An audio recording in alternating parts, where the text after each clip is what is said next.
읽을 수도 있었지만 긴 말씀을 하나하나 다 읽고 싶었습니다. 이 말씀이 어떤 말씀이냐면 어떤 내용인 것 같으세요? 예수님의 기도입니다. 17장의 이 내용은요, 이런 제목을 붙이기도 합니다. 예수님의 대제사장적 기도라는 그런 제목을 붙이기도 합니다.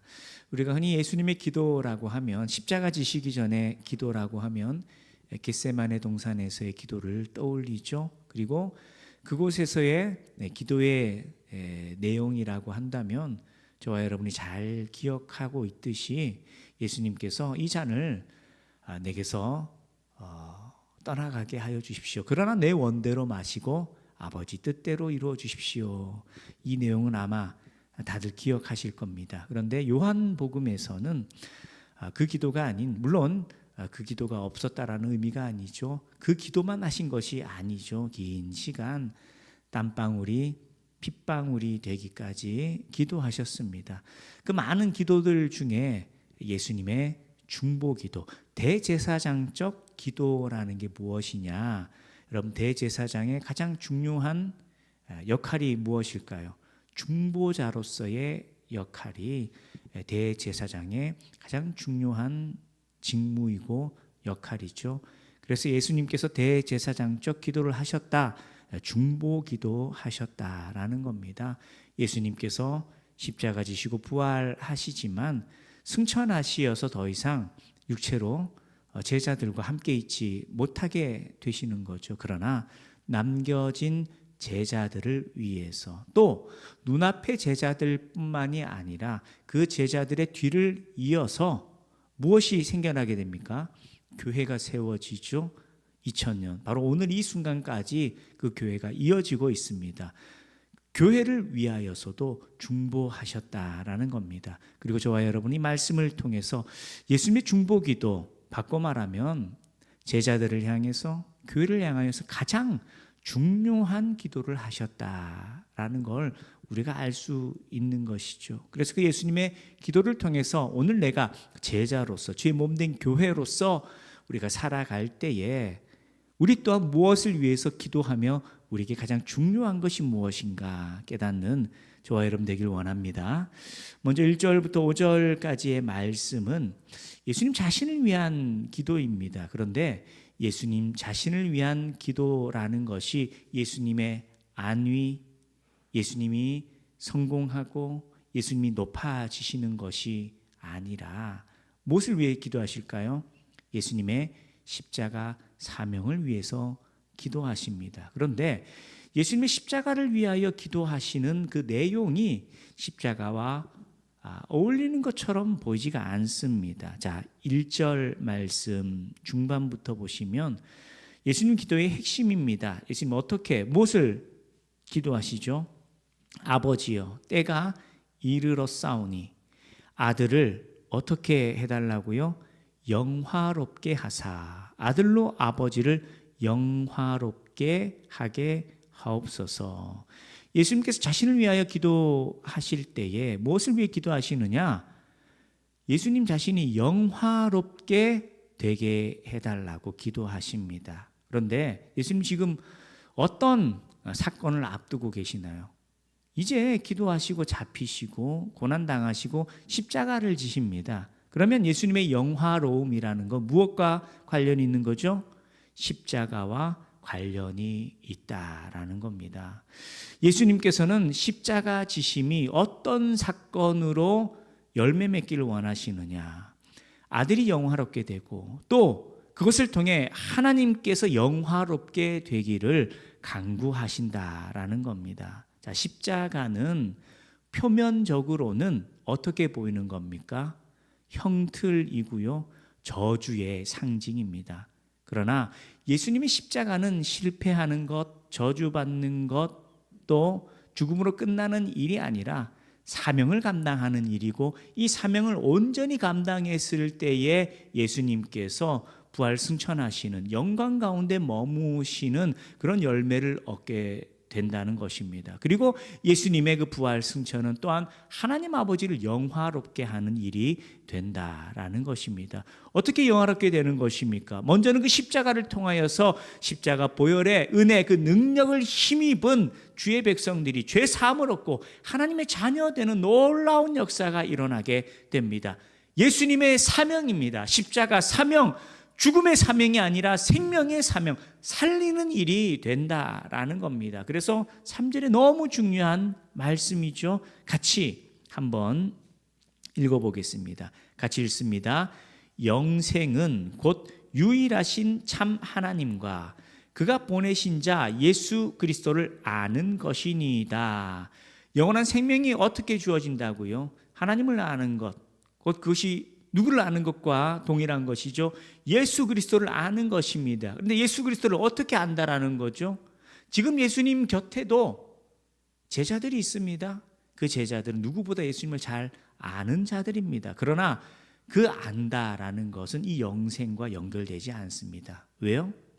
예수님의 십자가와 부활을 아직 경험하지 못하고 성령이 주어지지 않았기 때문입니다. 그러나 예수님께서 십자가 지시고 부활하시고 성령이 부어질 때에 예수께서 그리스도시다, 그의 십자가 능력으로 죄 사함을 얻고 그의 부활의 권능으로 우리가 사망 권세 이기며 영원한 생명을 얻는다, 믿음으로 고백하는 모든 자들에게 무엇이 주어지죠? 죄 사함의 은혜와 하나님 자녀되는 권세와 영원한 생명이 주어진다라는 겁니다. 그래서 예수님의 십자가는 실패가 아닌 하나님의 사명을 감당하는 일이며 동시에 부활을 향한 걸음이고 그가 영화롭게 되는 귀한 사명이 된다라는 것입니다. 이걸 통해 저와 여러분이 깨달아야 할 것이 있습니다. 우리의 삶 속에도 주님께서 우리에게 맡기신 사명, 십자가가 있습니다. 그 십자가 사명은 우리가 믿음으로 살아갈 때에 그저 힘들고 어렵고 그리고 내가 손해보고 그리고 내가 낮아지는 일들로만 보일 수 있습니다. 그러나 그 십자가 사명을 감당하는 삶의 결과와 열매는요, 하나님께서 믿음으로 살아간 사람, 그 사명을 감당한 사람으로 영화롭게 하시고 그의 삶을 통해서 주님께서 영광 받으시고 영화롭게 되는 귀한 열매를 맺게 하신다라는 겁니다. 그래서 은혜 받은 성도 한 사람 한 사람이 먼저는 예수 그리스도 십자가를 굳게 붙들고 영원한 생명 누리는 삶, 그 믿음의 삶을 살아가야 하는 것이고 그와 함께 예수님께서 짊어지신 십자가가 오늘 저와 여러분도 동일하게 짊어져야 하는 십자가다라는 것을 잊지 않아야 한다라는 것입니다. 곧 있으면 고난주간이 시작됩니다. 고난주간의 의미라는 것이 무엇일까요? 예수님께서 매 맞으시고 채찍질 맞으시고 조롱당하신 그리고 피 흘리신 그 십자가 지신 일들을 떠올리면서 예수님께서 얼마나 아프셨을까, 얼마나 힘드셨을까, 예수님의 고통에만 우리의 마음이 집중되어서 힘들어하고 어려워하는 것, 우리 마음이 함께 예수님의 그 고통과 함께 찢어지는 듯 슬퍼하기만 하는 것, 여러분 그것이 고난주간의 의미가 아닙니다. 물론 예수님의 그 희생과 그 낮아짐, 그 헌신을 통하여서 우리가 치유받고 고쳐지고 새로워졌습니다만 더 중요한 것은요, 십자가, 바로 그 십자가를 향하여서 예수님 고난 당하셨고 십자가 권능을 통하여서 우리를 살리셨다라는 것도 예수님께서 짊어지신 그 십자가가 오늘 우리가 동일하게 짊어져야 하는 십자가다라는 것을 깨닫는 것, 그것이 중요하다라는 겁니다. 오늘 예수님의 이 기도를 통하여서 먼저 저와 여러분은 고백하게 됩니다. 예수님의 십자가는 실패가 아닌 영화로운 일이고 예수님은 다시 부활하시어서 승천하시어서 만유의 주가 되심으로 영화롭게 되셨고 하나님 아버지께서 영화롭게 되시는 귀한 열매, 또 그 예수님을 믿고 의지하는 자들이 영원한 생명을 얻는 귀한 축복이 주어졌다. 저와 여러분 잊지 않고 고백하고 선포하고 의지해야 하는 것이고요. 더불어 예수님께서 짊어지신 십자가가 오늘 우리에게도 주어졌기에 그 십자가 짊어지고 믿음으로 살아가는 것이 현실 세계 속에서 내가 고단하고 또 내가 손해보는 것처럼 여겨지고 내가 힘들게만 여겨질 수 있겠지만 육신의 감각과 감정이 아니라 성령의 비추심을 통하여서 그것이 우리가 영화롭게 되는 발걸음이며 하나님을 영화롭게 하는 귀한 사명의 길이다라는 것을 잊지 않고 오늘 우리가 짊어져야 할 십자가가 무엇인가 깊이 고민하고 묵상하면서 우리에게 주어진 사명 앞에 결단하며 또 헌신하며 충성하는 저와 여러분 되기를 소망합니다.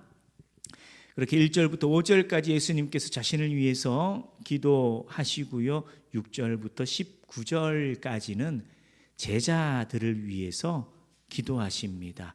많은 내용들이 있지만 짧게 한번 살펴보면은요. 제자들, 예수님과 공생의 기간 동안 동거동락하였던 그들이었습니다. 그러나 더 이상 예수님께서 그들과 함께 있을 수가 없습니다. 그래서 예수님께서 그들을 위해서 기도하십니다. 9절 말씀에 내가 그들을 위하여 비옵나니, 제자들을 위하여 기도하시는 겁니다. 그리고 그 제자들을 위하여 기도할 때에 제자들이 어떤 사람들이 되기를 원하시느냐, 14절 말씀 보시겠습니다.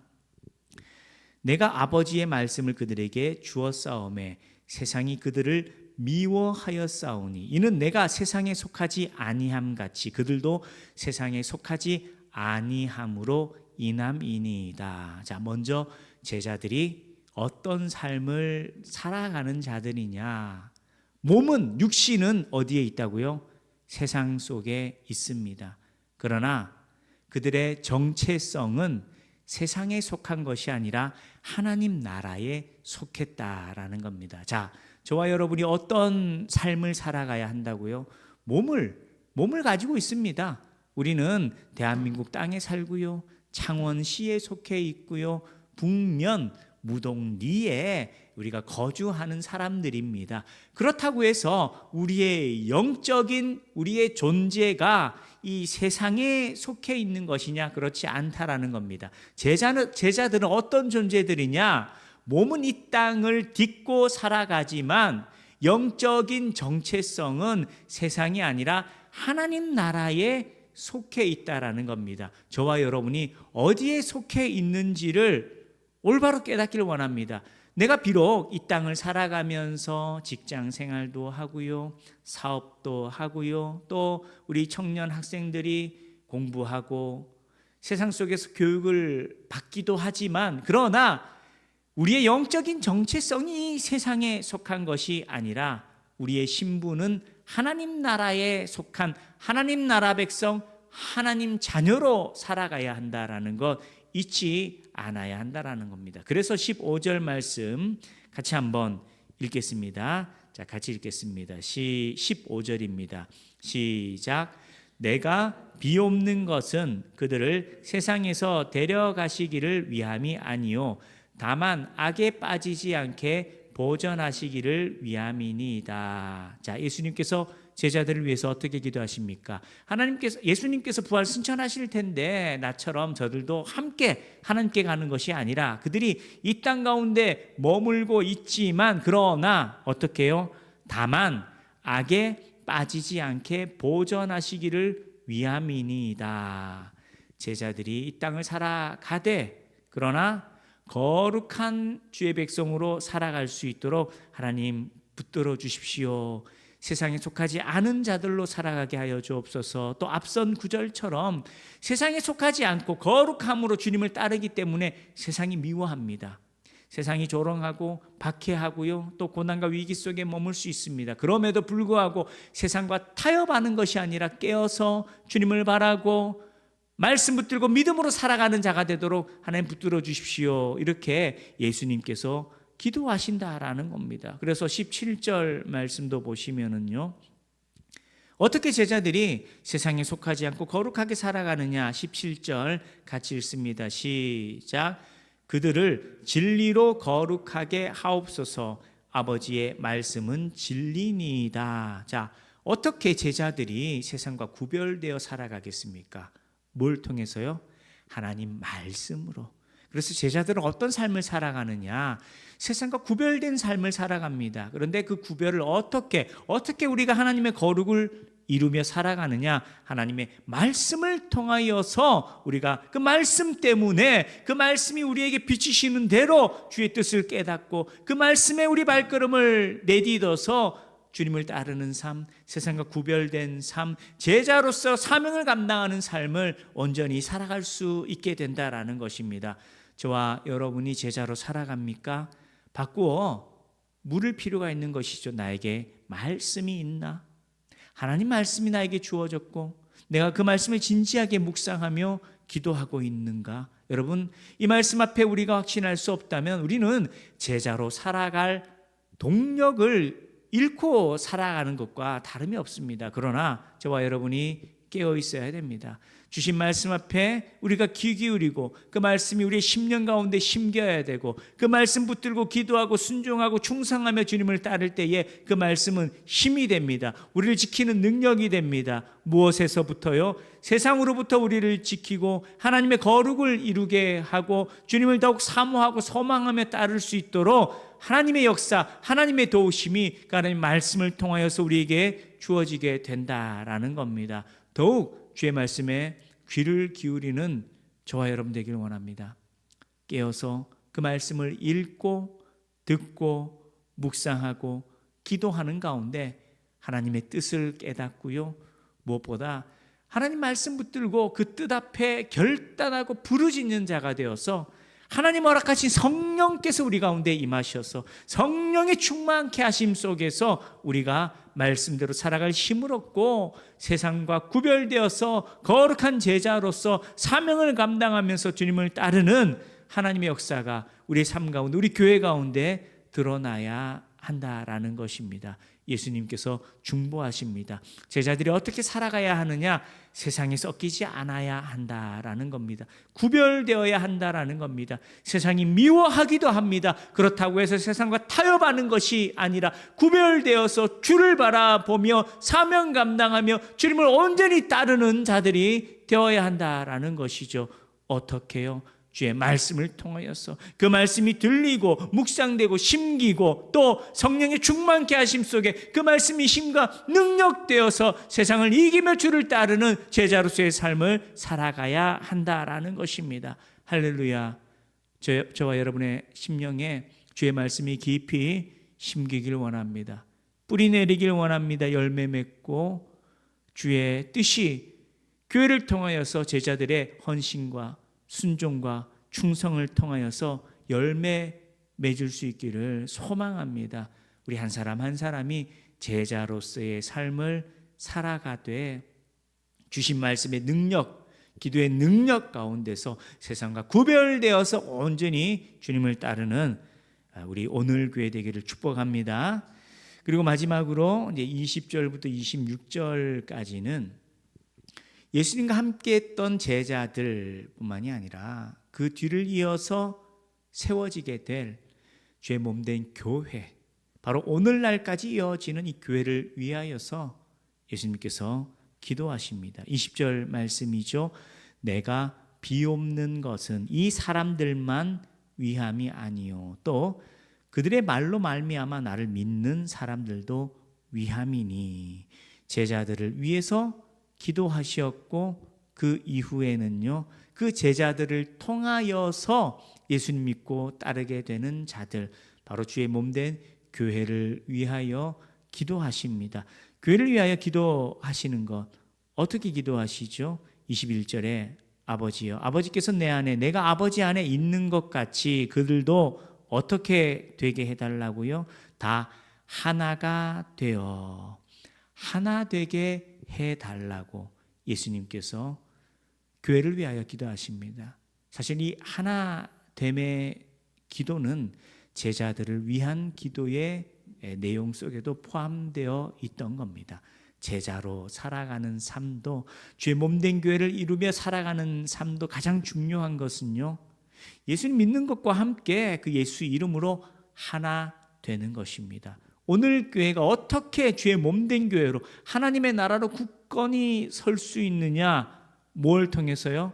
하나됨을 통하여서 교회가 하나님 나라로 견고하게 서 있게 된다라는 겁니다. 우리는 개척교회입니다. 아직 많은 성도들이 함께 하지는 않습니다. 그렇기 때문에 어쩌면 더 중요한 부분이 바로 이 말씀입니다.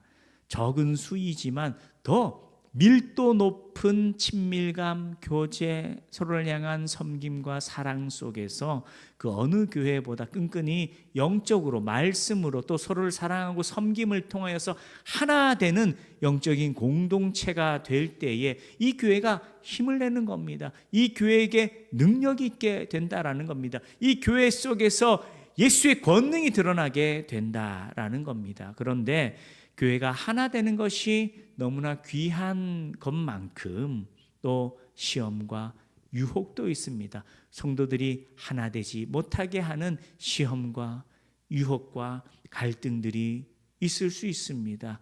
오늘 저와 여러분 이 말씀을 통하여 우리가 깨어있기를 원합니다. 아직 우리 속에 그런 심각한 갈등이나 시험이나 그런 위기가 우리에게 있지는 않습니다. 그러나 우리가 미리 백신이라는 것도 맞잖아요. 말씀이 우리에게 백신이 되어야 됩니다. 그 말씀이 우리 속에 들어와서 우리 교회 속에도 이 시험이, 이 유혹이, 이 갈등이 언제든지 우리에게 주어질 수 있는 거구나 우리가 고백해야 한다라는 겁니다. 왜요? 나라는 사람은 완벽하지 않습니다. 나라는 존재는 결코 완벽하지 않다라는 거예요. 그렇기 때문에 연약한 나를 위하여서도, 그리고 내가 완벽하지 않은 것처럼 우리 지체 한 사람 한 사람도 완벽하지 않습니다. 그러기에 우리는 기도함을 통하여서 서로 하나 되고 견고한 주의 나라 이루어가기를 부르짖고 간구해야 한다라는 것입니다. 그리고 이 하나됨을 통하여서 하나님이 이루시는 너무나 귀한 일들이 있습니다. 21절 말씀 후반부예요. 하나 되어서 어떤 열매를 맺게 하느냐? 그들도 다 하나가 되어 우리 안에 있게 하사 세상으로 아버지께서 나를 보내신 것을 믿게 하옵소서. 자, 교회가 하나 됩니다. 그 교회가 하나됨을 통하여서 뭘 알게 해달라고요? 아버지께서 예수님 보내신 것을 믿게 해달라는 겁니다. 누가요? 세상으로 아버지께서 나를 보내신 것을 믿게 하옵소서. 믿지 않는 이들이 교회가 하나됨을 통하여서 그들이 하나 되어서 예배하고 기도하고 복음 전하고 헌신하고 수고하는 그 모든 일들을 통하여서 세상이 예수 그리스도를 영접하고 고백하는 귀한 열매가 있게 하여 주십시오. 예수님께서 기도하신다라는 겁니다. 교회의 하나됨은 그저 그 공동체가 흩어지지 않고 견고히 세워져 가는 것에만 의미 있는 게 아닙니다. 바로 그 하나된 공동체 가운데서 하나님이 임재하시고 그 교회가 사명 감당하게 하시고 주님의 은혜와 사랑이 드러나고 흘러가게 하시어서 복음이 증거되게 하시어서 세상으로 하여금 하나님을 알도록 하나님의 은혜와 사랑을 그 교회를 통하여서 깨달아 알도록 하나님께서 일하시고 역사하신다라는 겁니다. 우리의 하나됨이 우리가 서로 한 공동체를 이루게 하는 것뿐만이 아니라 믿지 않는 자들에게 복음이 흘러가고 예수님의 은혜와 사랑이 깨달아지도록 하는 하나님의 방법, 하나님의 역사가 된다라는 것, 저와 여러분이 다시 한 번 더 깊이 묵상하면서 이것이 우리에게 주어진 너무나 중요한 사명이구나, 우리 또한 기도해야 할 일들이구나, 저와 여러분이 고백하면서 교회가 더욱 견고하게 하나 될 것을 부르짖는 저와 여러분 되기를 주님의 이름으로 축원합니다. 오늘 주신 말씀 기억하시면서 기도하겠습니다. 무엇을